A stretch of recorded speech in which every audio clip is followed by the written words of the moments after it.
Adam A. Zango ɗan wasan kwaikwayo ne na Najeriya, mawaƙi, ɗan rawa, marubuci, darakta, mai shirya fina-finai na Hausa, dan shirin talabijin kuma mai yawan taimakon jama'a da waɗanda ke kewaye da shi. Ya fito a fina-finai sama da guda 1000 kuma ya samu lambar yabo da yawa. Adam A. Zango yana da ɗimbin mabiya a Afirka da ma sauran ƙasashen Najeriya da Nijar a duniya. Dangane da lambobin fina-finan da aka nuna da sassaucin ra'ayi, an bayyana shi a matsayin jarumin fina-finan da suka yi fice a Afirka kuma shahararren mai bada nishadi a fina-finan Hausa a duniya. A cikin shekara ta 2000 ya kasance babban jarumi a fagen fina-finan Hausa. Adam A. Zango yana samun labarai da yawa na kafofin watsa labarai a Najeriya, Nijar, Ghana, Kamaru, Chadi, Togo da Benin, kuma galibi ana kiransa da yariman kowane lokaci.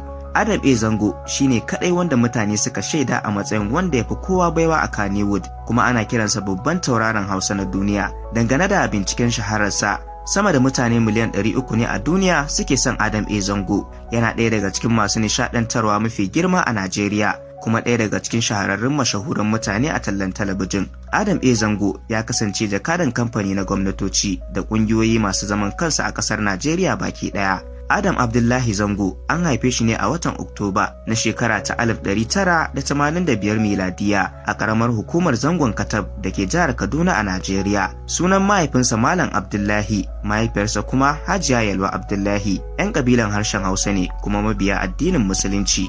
Wasu daga cikin tsofaffin waƙoƙin Adam A. Zango sun haɗa da Duniya ta zo ƙarshe, waƙan Sarkin Zazzau, Shahuda, Samarin Duniya, Komai daga Allah ne, Tsumagiya da dai sauransu. A watan Oktoba na shekara ta 2019, Adam A. Zango ya ba da tallafin kuɗi a matsayin sadaka kusan naira miliyan 47 ga marayu domin su ci gaba da karatu. An yi haka ne a fadar Shehu Idris Sarkin Zazzau. Ga kuma kaɗan daga cikin fina-finansa Ni da ke mun dace wanda aka yi a shekara ta 2013, Najeriya da Nijar wacce aka yi ta a shekara ta 2012, Nisaiba, Rabin jiki, Rawar gani, Rintsin ƙauna, Rumana, Ruwan ido, Sai wata rana, Salma, Shahuda, Siyayya da shakuwa, Soyayyar Facebook, Tsangaya, Ummi da Adnan, Walijam, Wata rayuwa, Ya salam, Zanen dutse, Zarar bunu, Zatona, Zinat, Zo mu zauna, Zulumi, Asin da asin, wato shiri mai dogon zango.